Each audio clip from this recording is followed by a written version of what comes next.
모든 만물을 지으시고 다스리시는 전능하신 여호와 하나님 아버지 은혜와 사랑을 진심으로 감사드립니다.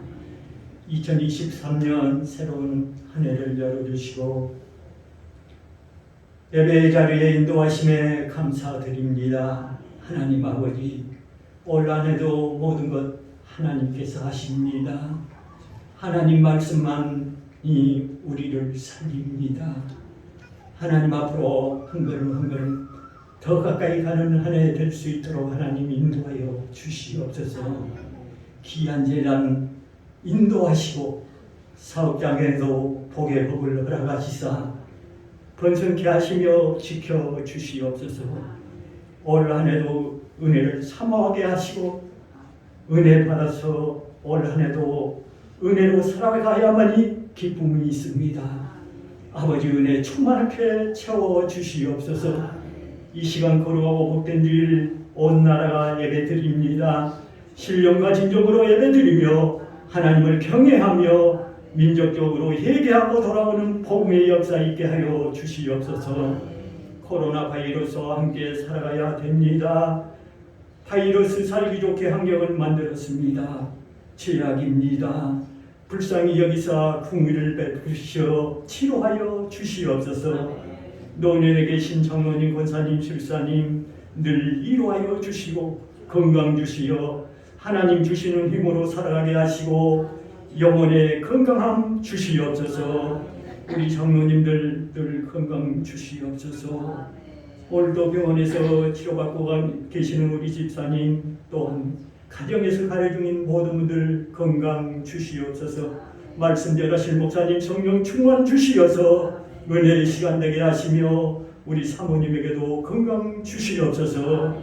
귀한 자녀들 애백해 하시며 성대사님 사역 위에 함께 하시사 땅끝까지 복음 전해질 수 있도록 함께하여 주시옵소서. 목사님 사모님 신방합니다. 건강 주셔서 가정에서 말씀 주실 때 은혜의 시간 되게 하여 주시옵소서. 시종을 맡기며 아무것도 염려하지 말고 다만 모든 일에 기도와 간구로 너희 구할 것을 감사함으로 하리라. 부족한 것 사랑 많으신 예수 그리스도 이름으로 기도하옵나이다. 아멘.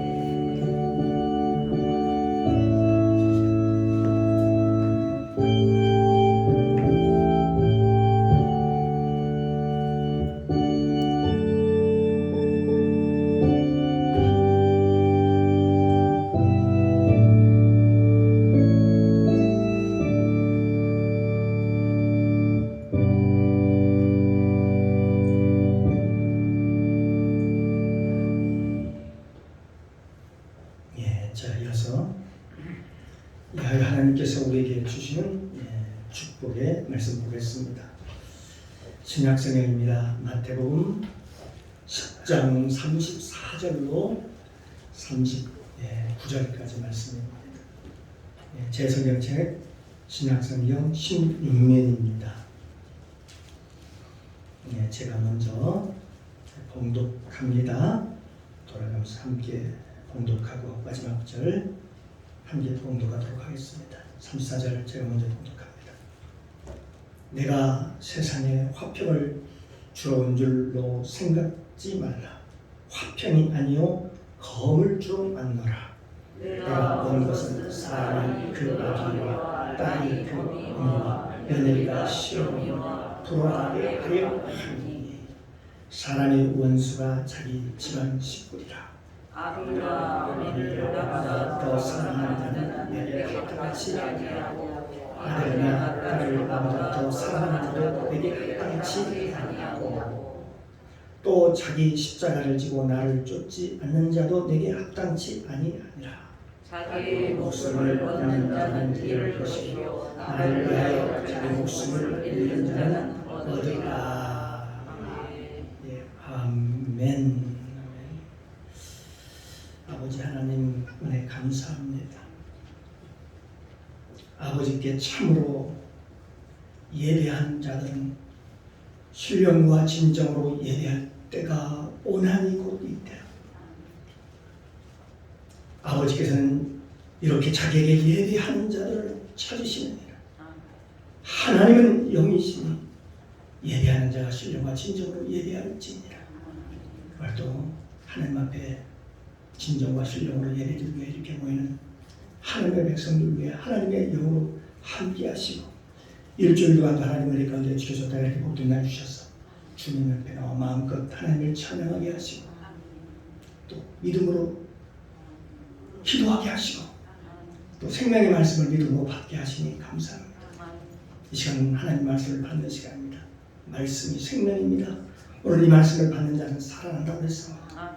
오늘도 하나님 말씀을 믿음으로 받아서 그 말씀이 살아서 내 속에서 일할 수 있도록 역사할 수 있도록 그래서 우리의 가치관이 변화되어 하나님의 영광을 내는 복된 자들로 축복하여 주시옵소서.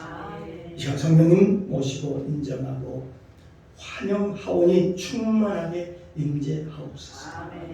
예배의 시종을 아버지께 부탁드리며 예수님의 이름으로 감사드리며 기도드립니다. 아멘. 할렐루야. 겹상을 감사합니다요. 주님의 이름으로 사랑하고 축복합니다. 당신은 축복의 사람입니다. 네, 할렐루야. 오늘도 시간 주님의 은혜가 저 여러분 가운데 충만하게 임재하시기를 주님의 이름으로 축복합니다. 아멘. 오늘 함께 읽을 나눌 말씀의 제목은 삶의 올바른 우선순위라는 제목을 가지고 함께 은혜를 나누도록 하겠습니다. 우리가 신앙생활과 예배에 관련해서 우리가 생각해 보면 지금이 어느 때보다 더 갈수록 매우 심각해지는 그런 상황을 우리가 봅니다. 이것은 단지 한국에서만 일어나는 상황이 아니고 세계 여러 조처에서 동일하게 일어나고 있는 똑같은 상황이라고 봅니다. 이제 말세가 되면요 예배를 자유롭게 드리지 못하는 시대가 옵니다. 그런 시대가 점점 우리에게 가까이 오고 있다는 사실입니다. 우리가 모여서 이렇게 찬양하고 마음껏 찬양하고 함께 하나님의 말씀을 들을 수 있고 예배할 수 있는 시간이 얼마나 남아있는지 모르겠습니다. 시간은 점점 흘러가고 있습니다. 뚜벅뚜벅 걸어오고 있는 저 어둠의 세력들이 이 세상 악한 자에 속한 것이라고 했죠. 요즘처럼 이렇게 뱀처럼 지혜롭고 비둘기처럼 순결하라고 하는 그 말씀이 이렇게 우리에게 새롭게 다가옵니다. 새롭게 들립니다. 사랑하는 성도 여러분, 오늘 이 제자의 삶, 이 제자의 삶이 뭔가라고 하는 것입니다. 제자는 뭘까? 어쩌면 우리의 삶이 온통 예배에 집중되어야 할 때가 바로 이때가 아닌가, 마지막 때는 예배에 집중할 때가 아닌가 하는 그런 생각을 해봅니다. 우리가 한 번의 예배를 오늘 드리기 위해서 사실 오늘도 여러 가지 일들이 참 많이 있을 것입니다. 만나는 사람도 절제해야 되고 또 많은 것을 절제해야 될 것입니다. 또 우리의 언행심사도 예배드리는 우리 언행심사도 우리의 말과 우리의 행동도 늘 절제해야 되는 것이죠. 우리가 한 번에 하나님께 예배드리기 위해서 우리가 하나씩 하나님께 집중하고 예배를 하나님을 향해서 우리가 신부처럼 준비해야 될 때가 마지막 때는 준비하라고 했지 않습니까? 준비할 때가 이때가 아닌가라는 그런 생각을 해봅니다. 마치 예전에 청교들이 있었습니다. 청교들의 그 신앙처럼 말입니다. 이 청교도들은 오직 포커스가 하나님께 맞춰져 있었습니다. 그래서 이 오직 포커스가 하나님께 예배 드리는 것이었습니다. 오늘도 예배한 자를 찾으십니다.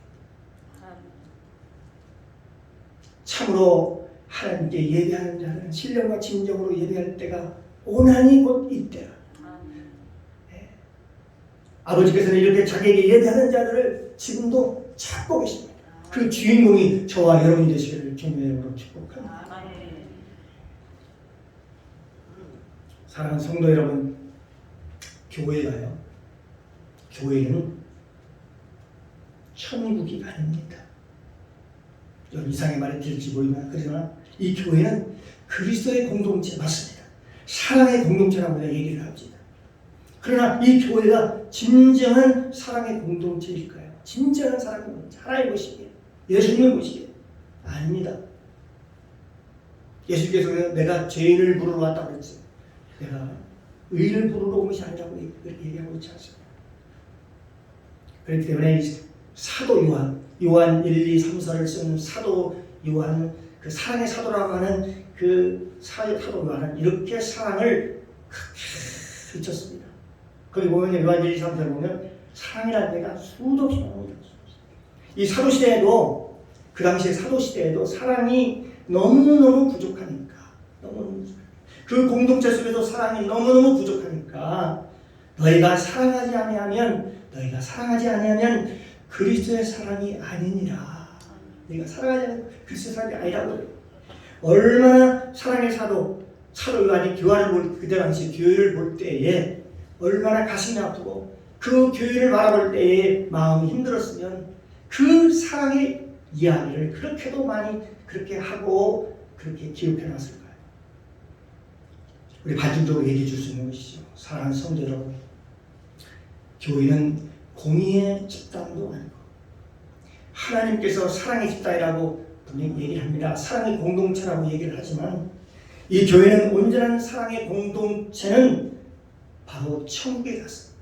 천국에서 이루어지는 것이지 이 땅의 죄인들이 살아가면서 이루어지는 것이 아니라는 것을 우리가 알아야 돼요.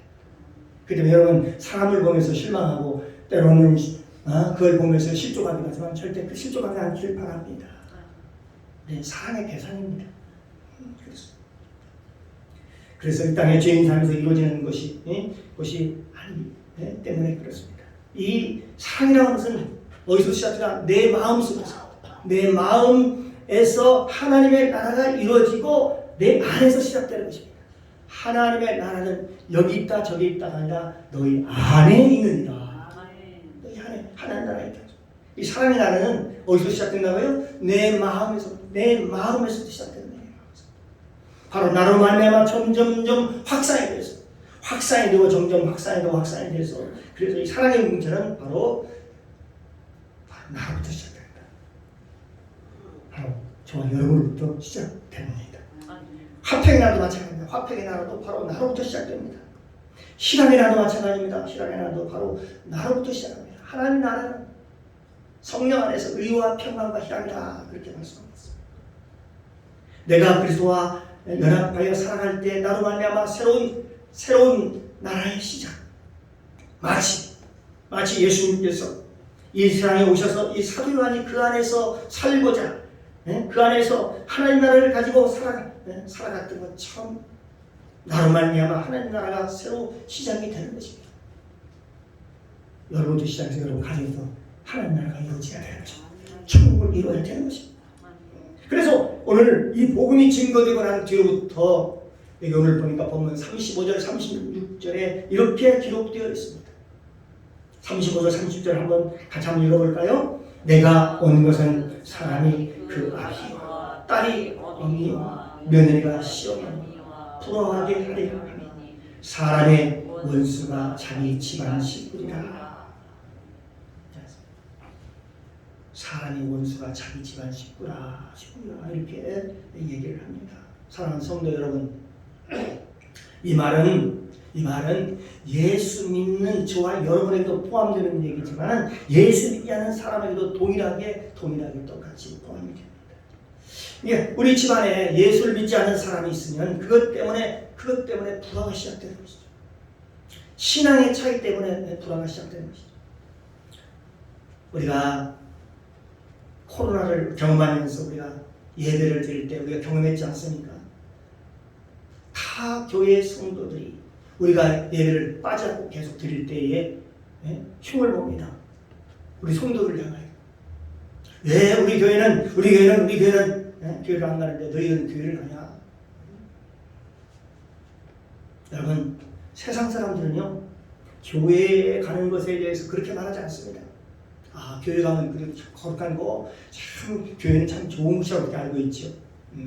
예수를 모르는 사람들은 성도와 예수 믿는 사람들을 아주 좋게 봅니다. 착하게 봅니다. 그도 나보다 거룩하게 산다고 생각합니다. 예수 믿는 사람들은 그렇게까지 욕을 하지 않습니다. 그런데요, 예수 믿다가 타락한 사람도 있잖아요. 예수 믿다가. 어쨌든 원인이 어떻게든 예수 믿다가 실족한 사람들. 아니면 예수를 믿어도 잘못 믿은 사람들. 여러분들이 그런 말을 하고 그래요. 여러분, 예수 파는 사람이 바로 다른 사람이 아니라 성경에도 그대로 있지 않습니까? 예수님을 팔았던 사람이 누굽니까? 예수 안 믿던 사람이었나요? 다른 사람이라고 누구였습니까? 여러분 잘 알지 않습니까? 바로 예수님의 제자, 가까이 있던 예수님의 제자 유다였습니다. 가롯 유다였습니다. 예수님을 판 사람은 다른 사람이 아니라 바로 유다가 예수님을 팔았어요.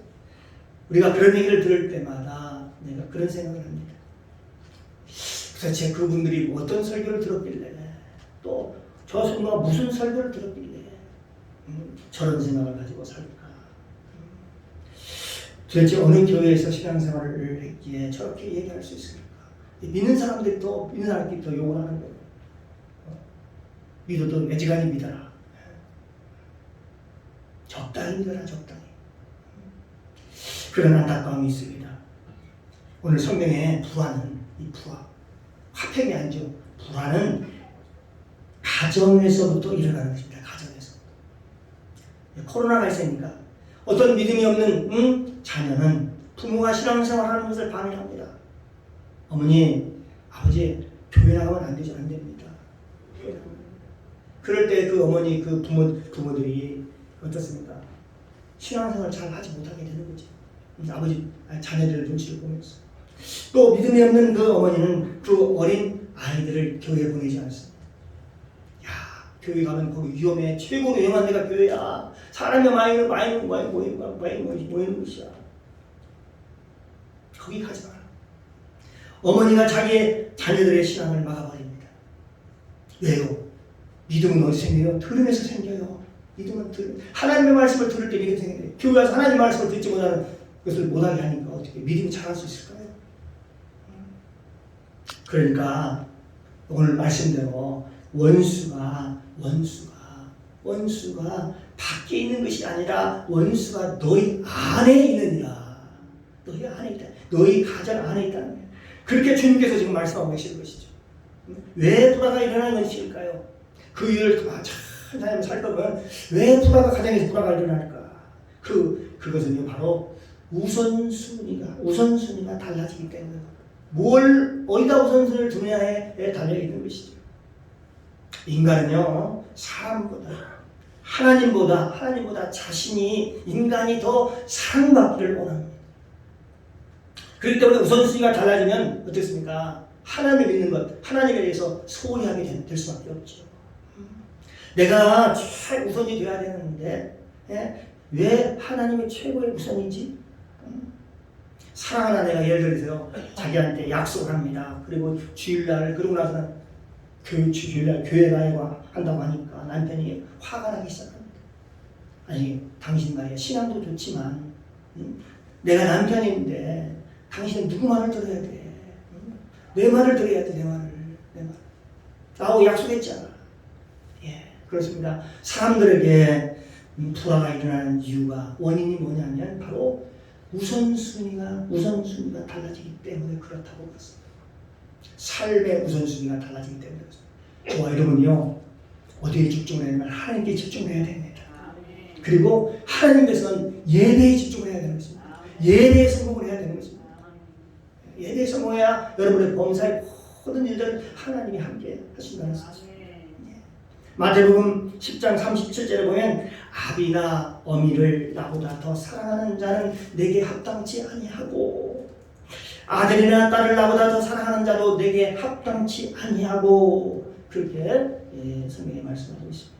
그러니까 하나님보다 더 사랑하는 것은 내게 합당치 못하다. 합당치 아니하다. 자식이 부모를 사랑하는 것도 또 부모가 자식을 사랑하는 것도 남편이 아내를 사랑하는 것도 그 어느 것보다도 하나님보다 더 사랑하는 것은 내게 합당치 아니하다라고 그렇게 얘기를 말씀하고 있습니다. 그러니까 이 우선순위가 달라지기 때문에 거기서부터 뭐가 생기나요? 불화가 생기게 돼요. 화목이 깨져나가는 것입니다. 그렇습니다. 믿음이 없는 자는 끝까지 예수를 안 믿습니다. 글쎄요, 왜 안 믿느냐고 물어보면 의외의 대답을 합니다. 의외의 대답을. 뭐라고 할까요? 우리 어머니는요, 어머니한테 질려서 그래요, 질려서. 우리 어머니는 어렸을 때부터 우리 내박쳐놓고 기도하러 다니고 믿음 생활한다고 다니고 교회 다니고 그래요. 근데 그게 마음에 안 들어요. 그래서 안 믿어요, 예수. 여러분, 한 가정에서 이 에서와 같은 사람이 있습니다. 이스마엘과 같은 사람이 있습니다. 믿음이 없는 자녀는 늘 모든 보는 눈을 삐딱하게 보는 겁니다. 삐딱. 그러나 여러분, 믿음이 좋은 자녀는 어떨까요? 그 어머니에 대해서 늘 자랑을 합니다. 늘 하나님을 간직합니다. 우리 어머니는 어린 시절부터 이렇게 하나님께 충성했어요. 우리 어머니는 하나님께 이렇게 헌신했어요. 우리 어머니는 우리를 위해서 참 기도를 많이 했어요. 그러면서 우리 어머니의 신앙에 대해서 그렇게 굉장히 자랑스럽게 생각하고 기쁘게 생각하고 행복하게 생각한다고 사람들에게 간직을 합니다. 그런 어머니에서도 내가 자라났다는 사실을 감격하고 사람들에게 많은 영향을 주고 간직을 합니다. 그러나 불신의 자녀는 어떨까요? 불신은 늘 원망합니다. 부모를 원망합니다. 똑같은 자녀도 불신앙의 자녀는 늘 모든 것을 보는 정상으로 봐야 돼요. 정상을 삐딱하게 봅니다. 그러나 믿음의 자녀는 그렇지 않습니다. 믿음의 자녀는 달리 봅니다. 그래서 우리 자녀를 키울 때 뭘로 지금 키우라고 합니다. 하나님의 말씀으로 키워라. 기도로 키워라. 하나님의 말씀으로 키워라. 그리고 그들이 성령 받게 하라. 성령 받게 하라. 그러면 그 아이를 하나님께서 길러주신다. 하나님께서 책임져 주실 것이다. 하나님이 키울 때 우리 부모가 얼마나 소중한 분인지를 알게 된다는 것입니다. 깨닫게 된다는 것입니다. 기도하는 우리 부모님이 얼마나 귀하고 존귀한 분인가를 알고 깨닫게 되니까 감사하게 되는 것이죠. 예수 믿는 사람은요, 우리 부모님이 예수를 믿은 것에 대해서 굉장히 귀하게 생각하고 복되게 생각하고 자랑스럽게 생각하고 행복하게 여기고 그리고 또 든든하게 기도하는 우리 어머니가 계시니 나는 든든합니다. 이렇게 생각합니다. 그렇습니다. 우리 어머니 아버지가 복을 심어놨기 때문에 내가 반드시 하나님께서 내게 복을 주실 거야. 그 하나님이 나에게 복을 주실 거야. 그런 믿음이 그 안에서 자라게 되는 것입니다. 사랑하는 성도 여러분, 저와 여러분들이 하나님의 자녀가 왜 하나님께서는 자기 자식보다 나보다 더 사랑하는 것을 하나님께서 마땅히 여기지 않으시느냐, 마땅히 생각하지 않았는지, 나보다 더 사랑하는 것이 있으면 그것은 마땅치 아니하다.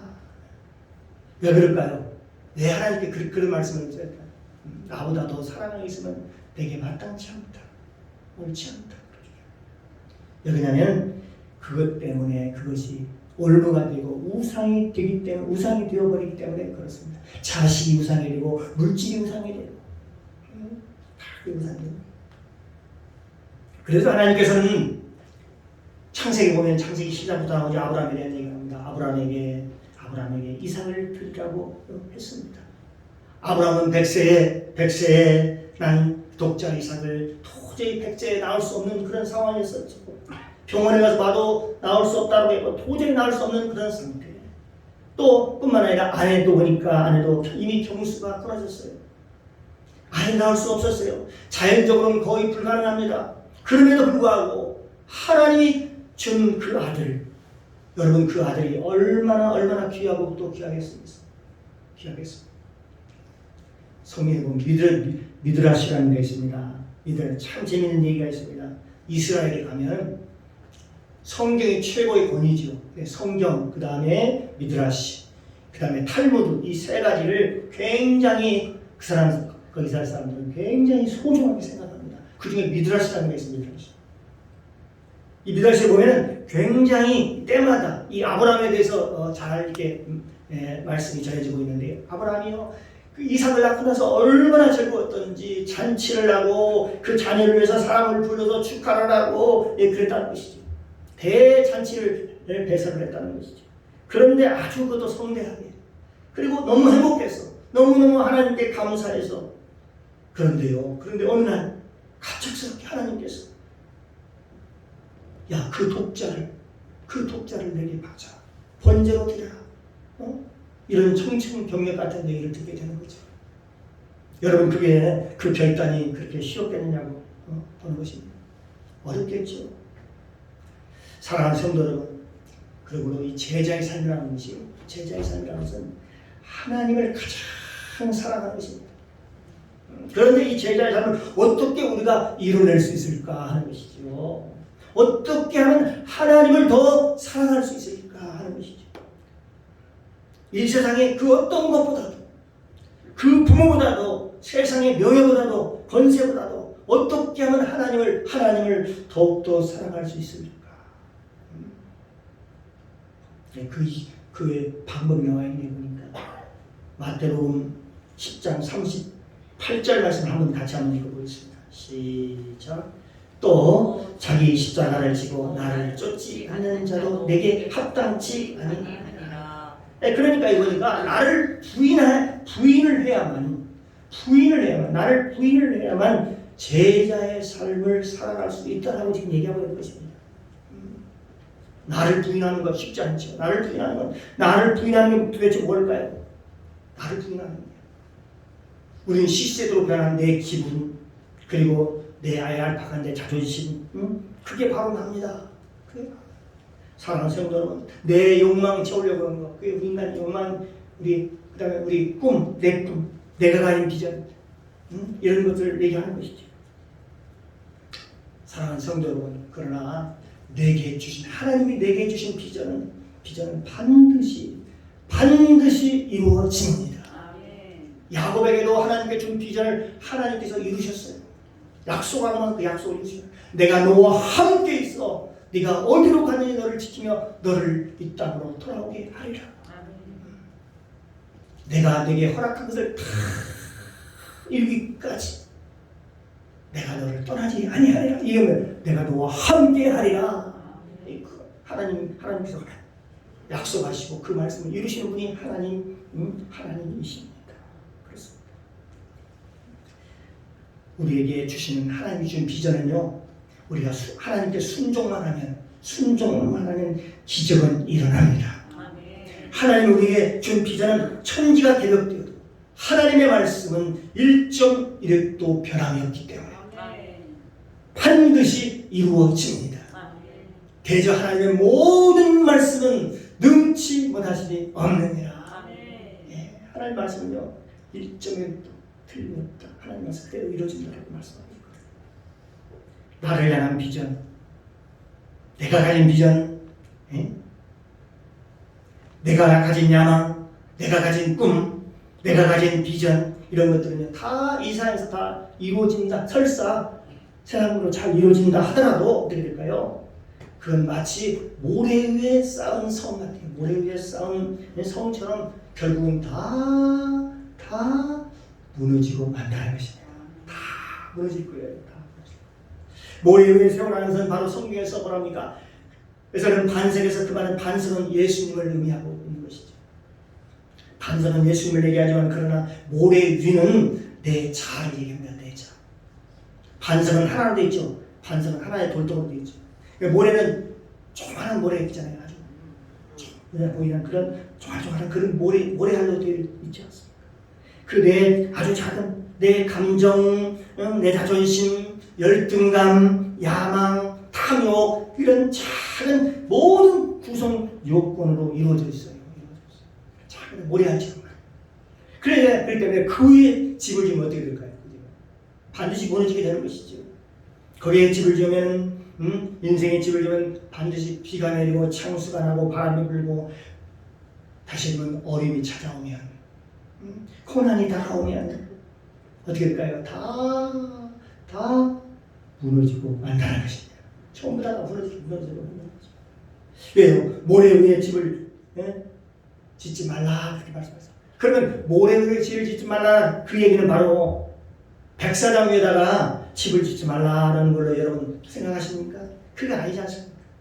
다시 말하면 내 자아 위에 짓지 마라. 내 자아 위에다가 짓지 마라. 그런 내 자아 위를 얘기하는 것이죠. 내 자아라고 하는 것은 여러분 반성은 한 개로 되어 있지만 내 자아라고 하는 것은요. 내 감정, 내 자존심, 열등감, 탐욕, 분노 이 수천 수백 개의 모래알로 되어 있다는 것입니다. 거기에다 집을 지으면 안 된다. 그렇기 때문에 우리가 주님을 따라가려면 어떻게 해야 된다는 겁니까? 주님을 따라가려면 나를 부인하지 않고서는 결코 주님을 따라갈 수 없다는 것이죠. 그래서 성경은 계속 얘기합니다. 좁은 문으로 들어가라. 멸망으로 인도하는 문은 크고 그 길이 넓어 그리로 들어가는 자가 많고 생명으로 인도하는 문은 좁고 길이 협착하여 찾는 이가 적음이니라. 찾는 이가 적다라고 얘기를 했습니다. 여러분 말쓰지 마요. 여러분 깨어있어야 돼요. 깨어있지 않으면 밥이 되는 것입니다. 근신하라 깨어라 너희 대적마귀가 오는 사자와지 돈다며 삼킬 자를 찾나니. 지금 누가 말씀합니까? 누가 기도하지 않나? 하나님이요 지금 다 하나님도 여러분을 보고 계시지만 마귀 사탄도 여러분 호시탐탐 노리고 있습니다. 어떤 사람들은요 사람을 보고 자꾸 비방을 해요. 어떤 성도들은 우리 성도들은 정말 그런 비방을 좀 안 했으면 좋겠어요. 비판하거나 비방을 안 했으면 좋겠어요. 왜냐하면 하나님만이 판단하실 수 있는 분이십니다. 하나님만이. 왜 내가 하나님 자리에 올라갑니까? 왜 그랬는지 사실 그건 우리가 아무도 모르죠. 왜 이런 일이 일어나는지 우리가 알 수가 없어요. 왜 이런 일이 일어나고 있는지. 그러나요 그 일까지도 내가 이해가 되지 않는 그 일까지도 하나님이 하나라도 허락하지 않으면 그 일이 일어날 수 있을까요? 하나님이 다 허락한 일입니다. 근데 우리가 그걸 보고 이러쿵 저러쿵 얘기하는 거예요. 여러분 성경에 뭐라고 하냐? 비판하지 말라. 너희가 비판을 받지 아니하려거든 비판하지 말라. 주라 그러면 너에게 줄 것이니 곧 후이되어 두르고 흔들어 넘치도록 너에게 안겨주리라. 너희의 헤아린 그 헤아림으로 너희가 헤아림을 도로 받을 것이다. 너희가 비판하는 비판으로 너희가 비판을 도로 받을 것이다. 비판은 비판을 도로 받는. 우리는 허물이 너무 많기 때문에 지적을 한이 없어요. 그 사람도 나에 대해서 지적하면 어쩔 수가 없어요. 다 드러나게 돼 있어요. 왜냐하면요 훗날 우리가 여러분 염두에 두셔야 됩니다. 하나님 앞에 섰을 때 보좌 앞에 섰을 때 하나님 앞에 가서 우리가 우리 입으로 직접 말을 해야 직고해야 한다고 그랬습니다. 다 자기 입으로 말하는 것을 직고한다고 그랬어요. 직고. 우리가 섣불리 사람에 대해서 이러쿵 저러쿵 판단하거나 정죄하고 그러지 말고 좀 인내를 가지고 지켜보라 이 말입니다. 인내를 가지고 조금 지켜보면 하나님께서 그 날과 그 시에 알려주실 것이다. 그때까지입니다. 그러니까 그걸 그냥 여러분이 사람들이 막 뉴스에서 뭐 사람을 비방하고 뭐 한다고 하고 그러면 여러분 어때요? 뉴스를 따라 덩달아 가지고 여러분 덩달아 분노하고 같이 거기에 장단 맞추고 춤추고 입으로 막 죄를 짓고 그러지는 말자는 겁니다. 근데 우리가 그게 너무나 쉬워요. TV 나오는데 그걸 액면에 받아내가지고 자기가 마치 하나님 되어가지고 남을 막 판단하고 정죄하고 나쁜 놈, 좋은 놈 여러 가지 얘기를 하지 않습니까? 여러분 그런 죄를 범치 않기를 바랍니다. 하나님은 오직 모든 것을 판단하신 분은 하나님이시잖아요. 성도들도 마찬가지입니다. 성도들께 다 보면요 내 눈을 보면 전부 다 결정투성이들 있는 곳이 바로 교회예요. 그러니 그걸 하나 얘기하자면 교회가 이루 말할 수 시끄럽지요. 그렇게 되어 있습니다. 그러나 그것을 사람이 공존하면 그 사랑의 마음으로 예수님 마음으로 품고 그를 위해서 기도하고 그를 위해서 중보하고 그리고 우선 그를 위해서 권면해주고 위로해주고 예, 그런 것이죠. 그렇기 때문에 여러분 좋은 교회 나쁜 교회가 없습니다. 어떤 교회나 문제는 다 있습니다. 그래서 어떤 교회도 비방해서는 안 되고요.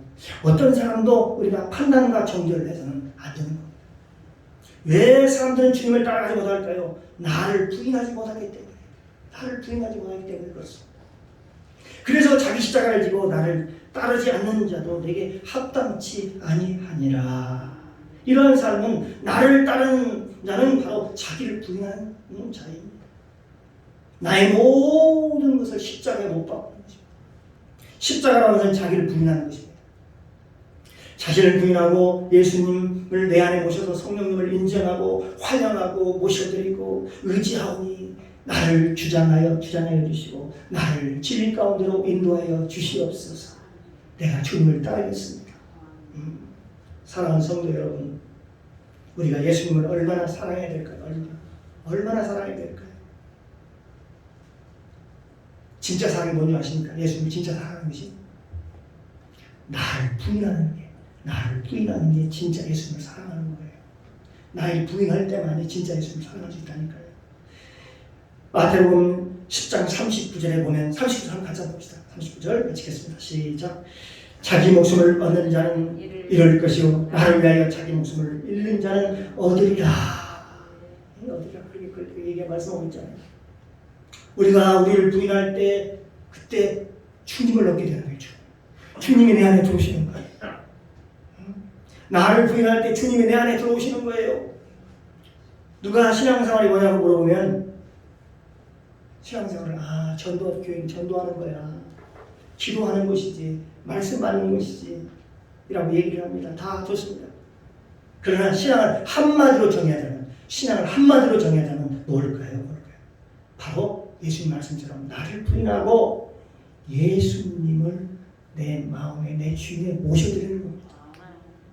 그게 바로 진짜 신앙생활.